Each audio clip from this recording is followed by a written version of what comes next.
मन का अंतर्द्वंद। सेवानिवृत्ति के बाद न कोई नौकरी, न कोई दिनचर्या और एक शांत घर, जो अब सिर्फ सन्नाटे की गूंज है।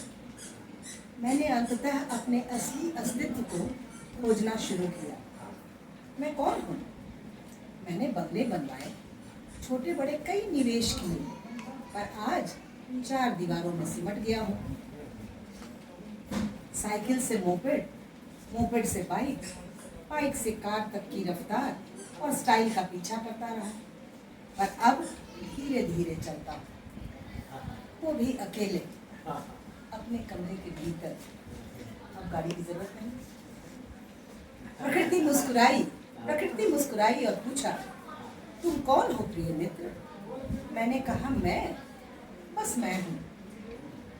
राज्य देखे, देश देखे, महाद्वीपों की सैर की, पर आज मेरी यात्रा ड्राइंग रूम से रसोई तक सीमित हो गई। संस्कृतियाँ और परंपराएं सीखी, पर अब केवल अपने ही परिवार को समझने की इच्छा है। प्रकृति फिर मुस्कुराई, तुम कौन हो प्रिय मित्र? मैंने उत्तर दिया, मैं तो बस मैं। कभी जन्मदिन, सगाई, शादियां धूमधाम से मनाई, पर आज सब्जियां खरीदने के लिए सिक्के गिनता हूं। प्रकृति ने फिर पूछा, तुम कौन हो प्रिय मित्र? मैंने कहा, मैं बस मैं हूँ।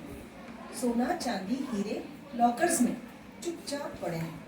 सूट ब्लेजर बिना छुए अलमारी में टंगे हैं, और अब मैं नरम सूती कपड़ों में जीता हूँ, सादा और आजाद।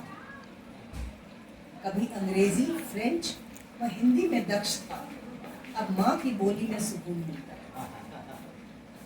काम के सिलसिलों में देश देश घूमता रहा, अब उन मुनाफों और नुकसानों को यादों में तोड़ता हूँ।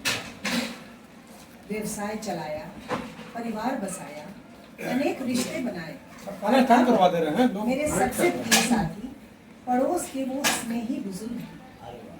कभी नियमों का पालन किया, शिक्षा में आगे बढ़ा, पर अब समझ आया कि वास्तव में मायने क्या लगता है। जिंदगी की हर ऊंच नीच के बाद एक शांत पल में मेरी आत्मा ने मुझसे फुसफुसा कर कहा, हे यात्री, बस अब तैयार हो जा। प्रकृति ने कोमलता से मुस्कुराते हुए पूछा, तुम कौन हो प्रिय मित्र? और मैंने उत्तर दिया, हे प्रकृति, तुम मैं हो और मैं तुम। कभी मैं आकाश में उड़ता था और अब जमीन को सम्मान से छूता हूँ। मुझे क्षमा करो, एक और मौका दो जीने का। पैसा कमाने की मशीन नहीं, एक सच्चा इंसान बनकर मूल्यों के साथ, परिवार के साथ, प्यार के साथ। वाह।